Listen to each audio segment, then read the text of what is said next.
அஸ்ஸலாமு அலைக்கும் வரஹ்மத்துல்லாஹி வபரகாத்துஹு. அன்பிற்குரிய சகோதரர்களே, இப்போது நாம் தொழுகையினுடைய சுன்னாக்களை உங்களுக்கு நினைவு கூறப் போகின்றோம்.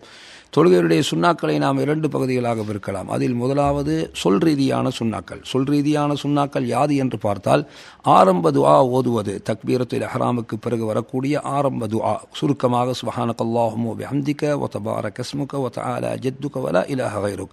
அதே போன்று கிராத்தை ஆரம்பிப்பதற்கு முன்பு ஒரு மனிதன் அல்லாஹ்விடத்தில் ஷைத்தானை விட்டும் பாதுகாப்பு தேடுவது சுன்னாவாகும். அதே போன்று சூரத்துல் ஃபாத்திஹா ஓதுவதற்கு முன்பு ஒவ்வொரு ரக்காத்திலும் நாம் பிஸ்மில்லாவை கூறுவது சுன்னத்தாகும்.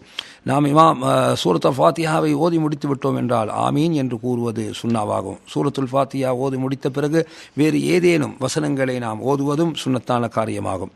அதே போன்று சுன்னத்துக்கள் என்று பார்த்தால் சகோதரர்களே, இமாமாக இருப்பவர் சுபஹ் தொழுகை, அதே போன்று இஷா மக்ரிப் ஆகிய தொழுகையில் ஆரம்பத்தில் சத்தமிட்டு அந்த கிராத்தை ஓதுவது சுன்னத்தை சார்ந்ததாகும்.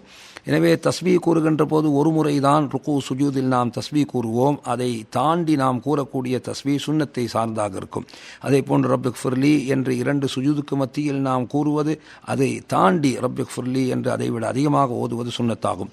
தொழுகையை முடிக்கின்ற போது அத்தஹியாத்தில் நபி ஸல்லல்லாஹு அலைஹி வஸல்லம் அவர்கள் மீது நாம் ஸலவாத்து கூறுவதும் எமது சொல் ரீதியான சுன்னத்தை சார்ந்ததாகும்.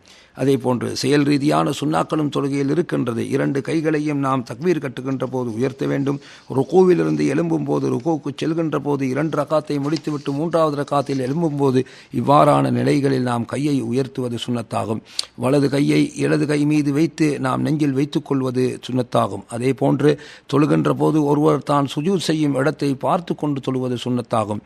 இரண்டு கால்களையும் ஒன்று சேர்க்காது பிரித்து வைத்திருப்பது சுன்னத்தாகும். இரண்டு கைகளையும் ஒன்றோடு ஒன்று நாம் விரல்களை விரித்து நாம் எமது நெஞ்சில் வைக்கின்ற போது அவைகளை நாம் சேர்த்து பிடிப்பது சுன்னத்தாகும்.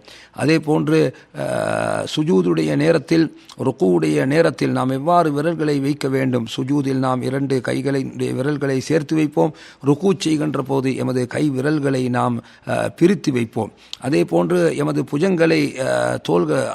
புஜங்களை இடுப்பை விட்டும் நாம் விரித்தவர்களாக கைகளை வைத்துக் கொள்வதும் சுன்னத்தாகும்.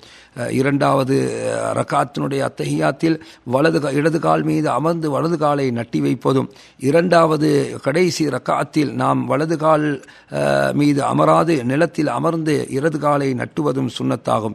அதே போன்று நாம் சலாம் கொடுக்கின்ற போது வலது இடது பக்கங்களில் நாம் திரும்பி சலாம் கொடுப்பது தொழுகையினுடைய செயல் ரீதியான சுன்னத்துக்களாக இருக்கின்றது.